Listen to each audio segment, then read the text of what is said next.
First of all, I want to clarify that I cared about the people in this account that were taken from me very deeply. Their screams and spirits haunt me to this day. To their families, I promise you, when I find the thing responsible for the atrocities in this story, it will pay for the lives it has destroyed. The blazing sun beat down on my neck as we walked. It had to be at least 100 degrees, and the Kentucky humidity didn't help the situation. My National Guard unit was drilling out at Fort Knox in the summer, and we were on our last day of training for the month in the woods near one of the shooting ranges. The other medics and I had already qualified with weapons and were winding down with some conversation. The same usual bullshit, talking about late nights getting hammered drunk and every aspect of the sexual encounters we had experienced during the month prior. There was also the occasional spousal joke thrown in between. My friends, Specialist Jeremy North and Private Austin Rivers, had been by my side the entire time. We were relatively new at our unit and always got picked on accordingly, so we stuck together most of the time. It was about high noon and we were trying to think of ways to pass the time. The card games were getting old and the batteries were dead on our smartphones, so there really wasn't much else we could think of to do other than walk around and shoot the shit. So, how's your woman doing, Red? Tell her she needs to give me her new number, North said to me slyly with that ear-to-ear grin he had. I'll tell her she needs to renew her restraining order, I retorted as I punched him in the arm. Rivers just snorted that goofy laugh he had and followed it up with something incoherent as expected. We walked over to the concrete building that housed the weapons to see if we can find someone to talk to or possibly charge our cell phones. Inside was Staff Sergeant Wake, a former active duty soldier who made the switch to the Guard after 8 years of service. How's it going, Sergeant? Asked Rivers as he closed the door behind us. Hot as hell, boring as hell, and tired as hell, he replied. I hadn't seen Sergeant Wake all day, and that was a good thing. He probably would have given us some kind of bullshit work to do so we can look somewhat productive in front of the officers from the other companies there. We exited the building from there, realizing that we were dangerously close to receiving some kind of task, and began walking back to our tent. The tents were large and green with big flaps on all sides, as if they would have looked any different being army tents. From there, we met about 25 other medics and started to pack all of our equipment up. The tents, M16s, sleeping bags, and anything else that would have taken a while to put away, as we were hoping to leave before daylight in the morning to drive back to southern Kentucky where our headquarters was. After this long and tedious process, I started to pack up all my personal things into my ruck. My other uniform that had been buried under my sleeping bag was still soaked with sweat from the day before. The name tag read Winters, although my friends and everyone else at my unit affectionately referred to me as Red due to my unusually bright red hair. Rivers looked at me and asked if I would start separating my stuff from his because he had to take a leak, and I obliged. The temperature was getting to everyone. A chorus of frustrated grunts of the other medics trying to reform objects down to their smallest possible size before shoving them down into their bags surrounded me. I looked up into the tree line and smiled though. I love the woods and nature for the most part. I was raised in the woods and I was always taught to respect the earth. It's hard to describe the feeling I get when I'm alone with nothing but the green canopies of leaves above. Later on, as the sun started to advertise its departure from the sky, an orange glow slowly became more visible, and the air started to cool down as well as become drier. My friends and I settled on the cots we had placed earlier, and waited for the inevitable brief we were going to get from Sergeant Wake about what we needed to do to get out of there as quickly as possible without getting hung up in more brass bullshit or something of that nature. One of the other medics, named Robinson, and I were talking about some recent news about video games, movies, and TV shows when a sudden realization hit me. I looked over at North, who was sitting on his cot with his forehead in his hands, rubbing it like he had a headache. Hey North, have you seen Rivers? I asked in an unconcerned but curious tone. No, he must have gone to the latrine or something. This answer didn't satisfy me. He had been gone for at least 2 hours, and it was getting too dark to be doing anything productive. I looked over at his ruck and saw that it was half empty, with some of his things lying around in a sloppy configuration, the way I had left it. I ended my conversation with Robinson and started looking around the camp. I asked 10 other people if they had seen him, and at this point, the concerned North was accompanying me. He can't be too far from here, I said, this time in a concerned manner. We'll give it another hour, and if he's not back by then, we'll tell someone, said North, who shared the same apathetic tone as me. We weren't the overreactive types, and just assumed he had found an outlet for his phone or something. About 45 minutes later, Sergeant Wake called us all over for a head count. North and I were genuinely concerned for Rivers at this point. Not for his safety, but we feared that he might get in trouble if he missed a head count. We told Sergeant Wake about the situation, and he sighed, pinching the skin between his eyes and the bridge of his nose. Had to be one of you fucking new guys. He groaned in an irritated tone. He called all of the medics over and gave us specific instructions not to tell anyone outside of our detachment, because if we could find Rivers before tomorrow, no one would have to get punished. He was a nice guy in that way. I was starting to get really worried at this point. Rivers was a sensible guy, and this wasn't like him to just run off like this. We spread out amongst the woods in different directions in 3-man teams. It was getting really dark now, and chances of finding him were getting slimmer as the chances of us getting lost were growing. It had to be around 2300, and each hour that passed made me grow more concerned for my friend. North and I exchanged glances of doubt, and it seemed like we both knew that this was not going to end well. We ducked under tree limbs and crunched the dirt under our feet as we made our way through the unfamiliar woods. We were walking at a pretty fast pace until we reached the mouth of a cave adjacent to a creek that seemed really out of place for the terrain. The other man that accompanied us was PFC Terrence Hale, and he wasn't afraid to vent his frustration of the whole situation towards us. He's your buddy! Why the fuck did you let him run off? I mean, seriously, haven't you ever heard of Murphy's fucking Law? Hale whined in a nasally voice. I just shook my head and proceeded into the cave with a flashlight. The air in the cave was cool and moist, a relief from the summer heat outside. The three of us made our way further inside and continued our search, hoping Rivers would show his face sooner rather than later. Behind me were North and Hale looking in opposite directions of the cave, as I looked straight ahead. Hale was extremely agitated. I can't believe this shit! This has never happened before. I swear, if we find him and he's just fucking with us, I will be so fucking... He trailed off. I saw him stop and hold his breath as he backed away from what he had just seen. A feeling of dread crept up on me as possibilities roared through my head. I didn't want to look. I really didn't want to look. I pointed my flashlight hesitantly over to what had Hale so shocked and vomited. There, lying on the ground in a pile, was Rivers, or what was left of him. His torso was ripped wide open, exposing his lungs and heart, and his stomach and other organs looked like they had been eaten away. What once was the face of one of my best friends was now a pit of flesh dug into the semicircle that was once his head. And that was all I had the stomach to look at. While we were soldiers and had been trained to deal with shocking sights, this was nothing like I had ever experienced. I was sure that this was certainly a very large bear or a mountain lion or something that had done this. But I was very wrong. So very, very wrong. Hale let out a scream, and North just stood there in shock as we tried to gain our wits. We had to get the fuck back to camp and tell everyone what had happened.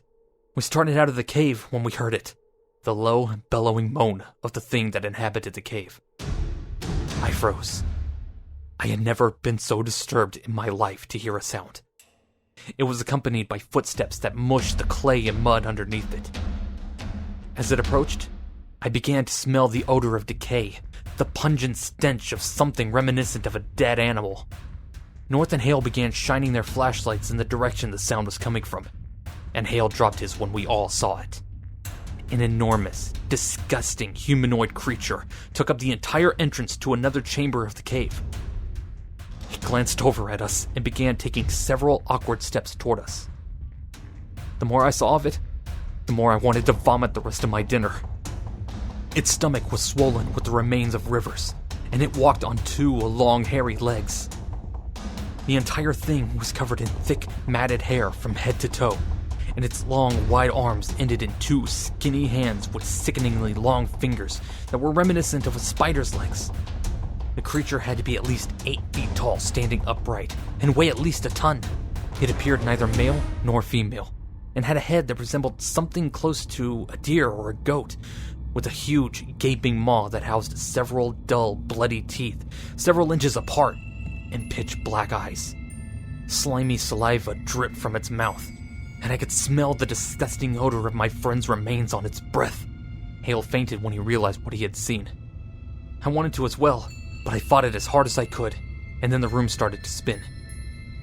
I can remember the blurry scene of North and I trying to drag Hale out of the cave as that thing, that monster, grabbed his legs and easily won the tug-of-war between us. As it got a hold of him, it lifted his body up by one leg towards its enormous mouth, and in one crunching display, bit his entire head off before proceeding to rip his limbs off individually. North and I started to fire at it with our M16s, but to no effect. It merely flinched at the rounds and looked as if it weren't even bleeding. We pounded through the woods towards our camp, using pure adrenaline to push us. We had made it pretty far away from the cave, but something suddenly slammed into North hard, and he fell. I heard the sickening crunch of his ankle breaking, accompanied by his scream of pain. I tried to pick him up and carried him, but I was still reeling from what had just happened and fell down myself. I eventually managed to lift him onto my back before I was struck with a large rock to my back. I lay there in agony. My back felt like it was broken and I could barely breathe. I barely had time to process what had happened before I turned over to witness another horrific sight. I watched as North was dragged away from me by his legs at incredible speeds by the Abomination. I picked up my weapon and fired every shot I had left in my clip above him at the thing that was dragging him away. But still, the creature seemed apathetic to my rounds. As it all happened, North's gaze met mine. What can only be described as a look of sheer hell filled his dark eyes as he was pulled faster and faster away, screaming. Now, I'm not proud of what I did, but I turned around and I ran. I ran as fast as I could with my weapon in my hand, sweating profusely and breathing so hard that I thought my lungs would collapse. When I finally reached the camp, I broke down and bawled uncontrollably. All of the other medics had already returned, and could barely gather my story through the tears of agony. "In the cave," I said, and simply pointed in the direction I came from, and 15 of the others ran off into the woods. I begged them not to go, to wait until daylight, but they wouldn't. They grabbed everything we had at our camp and bolted into the tree line. The next morning was a hazy blur. The men that had gone into the woods returned with 3 M16s and a single blood-stained combat boot. "We went to that cave he talked about," said McKenzie, the sergeant who had accompanied them. "We found their weapons and a ton of blood, but none of the bodies or the thing that attacked them." I was asked to submit a report of what had happened, and I tried my best to explain the events, but no one would believe what I truly saw. We eventually left 2 days later, and as I got into the back of one of the HMMWVs, I took one last look at the tree line. A blackish-brown dot stood in between 2 large trees. I squinted hard at it, and it became clearer. The monster that had taken my friends faced me for a moment before turning around and vanishing into the woods, moving with incredible speed for its size. After that, I wasn't able to sleep for more than a few hours at a time. I was constantly bombarded by visions and nightmares of the Abomination coming after me to finish its work. I did a ton of research on the thing, and the closest thing I could find was something called the Wendigo, which is a Native American legend about a creature that has an insatiable appetite for human flesh. I had no idea what the fuck this thing was or how to kill it.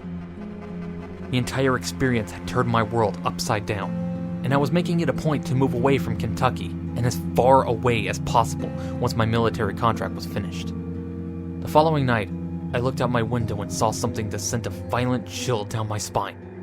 I live in the woods with only a couple of neighbors who were out of town, and my girlfriend was out visiting her parents, so I was the only one in the neighborhood.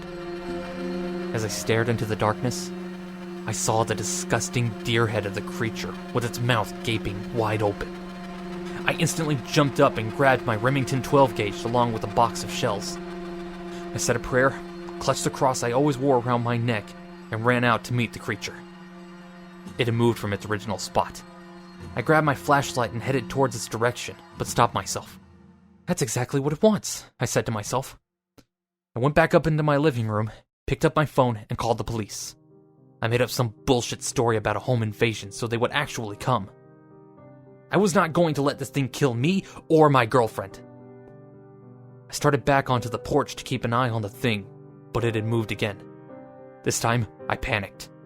It's somewhere close, and I had no idea where. I ran all around my property looking for it and eventually gave up.